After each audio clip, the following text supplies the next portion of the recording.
नमस्कार. तर तुम्हा सर्वांचं स्वागत आहे अर्चना म्हात्रे आपल्या रेसिपी चॅनलवरती. आणि आज आपण रेसिपी बनवतोय बांगडा फ्राय. तर इथे तुम्ही बघताय की आपण ना बांगडे घेतले, ते 3 बांगडे आहेत आणि या बांगड्यांना ना मधनं असे कट मारून घेतलेत आणि त्यांच्या पोटाकडचा भाग पण आहे ना तो पण क्लीन करून घेतलेला आहे. आणि बांगडे ना इथे मी स्वच्छ धुवून घेतलेत.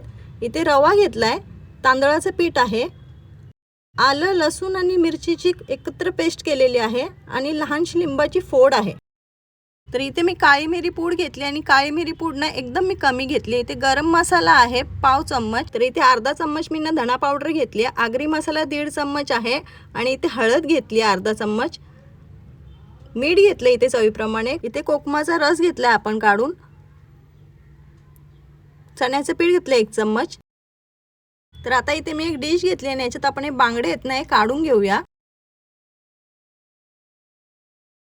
तरी ते बांगडे आपण आता काढून घेतले डिशमध्ये सर्व. याच्यात आपण आता मीठ घालूया. हे मीठ अर्धा चम्मच आहे. दोन्ही साईडने व्यवस्थित लावून घ्यायचं मीठ आणि याला चोळून घ्यायचं मिठाला, म्हणजे मीठ आहे ना आतपर्यंत या स्किनमध्ये जायला पाहिजे म्हणून.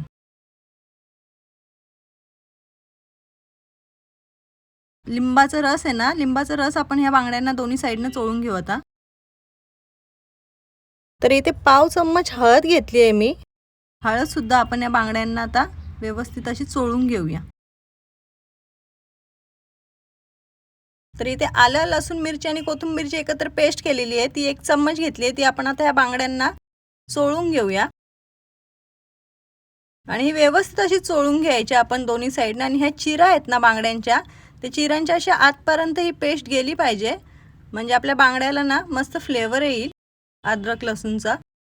तर ते बघताय तुम्ही की आपल्या बांगड्यांना मस्त पेस्ट अशी चोळून झाली आहे. आता हे आपण साईडला ठेवूया आणि यांना लावायचा जो मसाला आहे ना तो तयार करून घेऊया. तर इथे मी एक डिश घेतली आहे, हळद घालते इथे मी पाव चम्मच,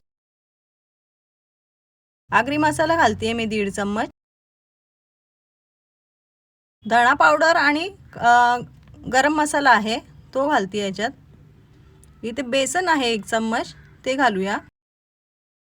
आणि मीठ इथे मी अर्धा चम्मच मीठ घेतलंय. आणि हे कोकमाचं जे आपण रस काढून घेतलेलं ना ते याच्यात घालायचं आपल्याला आणि हे मिक्स करायचं. आणि इथे जर आपल्याला पाण्याची आवश्यकता वाटली तर आपण ह्याच्यात थोडं पाणी घालू शकतो आणि हे व्यवस्थित कालवून घ्यायचं. आता हे खूप जास्त पातळ नाही करायचं आपल्याला, नाहीतर मग आपल्या मच्छीला ना हे वाटण लागणार नाही. तर हे झालंय आता आपलं मिक्स करून. आणि तुम्ही बघताय कितपत घट्ट ठेवलंय मी. आणि याच्यात ना काळी मिरी पूड घालायची माझी राहून गेली, तर मी घालते आता आणि पुन्हा हे मिक्स करून घेते व्यवस्थित. आता मिक्स झालंय. आता हे वाटण आहे ना आपलं मसाल्यांचं, ते आपल्या मच्छीला चांगलं असं चोळून घ्यायचंय.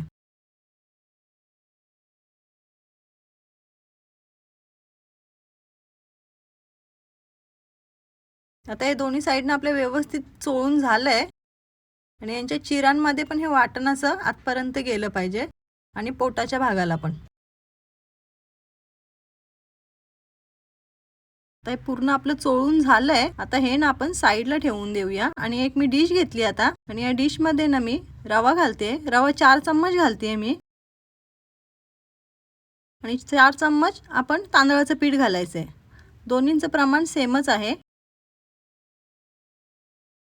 आणि याच्यात ना आपण आता मीठ घालूया आणि थोडी हळद आणि थोडा मसाला आणि आता हे कालवून घेऊ आपण.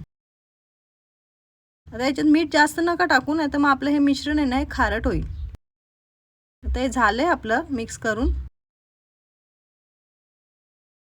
तर इथे तुम्ही बघताय की मी गॅसवरती आधीच तवा तापत ठेवला आणि त्यात मी तेल घातलंय 3 पळी. तेल आपलं तापू द्या. पिठाचं जे मिश्रण तयार केलंय ना ह्याच्यात ही मच्छी ठेवायची आणि ह्याला पूर्ण असं पिठाने कोट करून घ्यायचं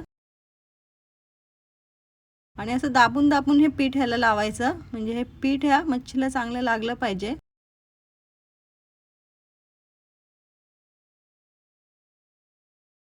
आता हे झाले आपले एका बांगड्याला पीठ लावून.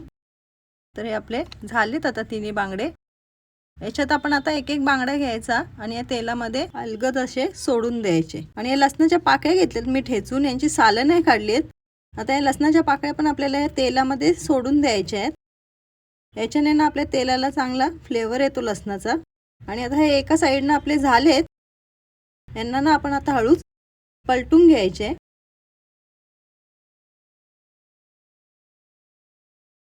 सर्व बांगडे आपण आता पलटून घेऊया। तर एका साईडनं आपले झालेत व्यवस्थित, आता दुसऱ्या साईडने आपण पुन्हा यांना पलटून घेऊया। तर आता हे बांगडे आपले ना मस्त दोन्ही साईडनं असे कुरकुरीत झालेले आहेत। आता हे आपण ना काढून घेऊया।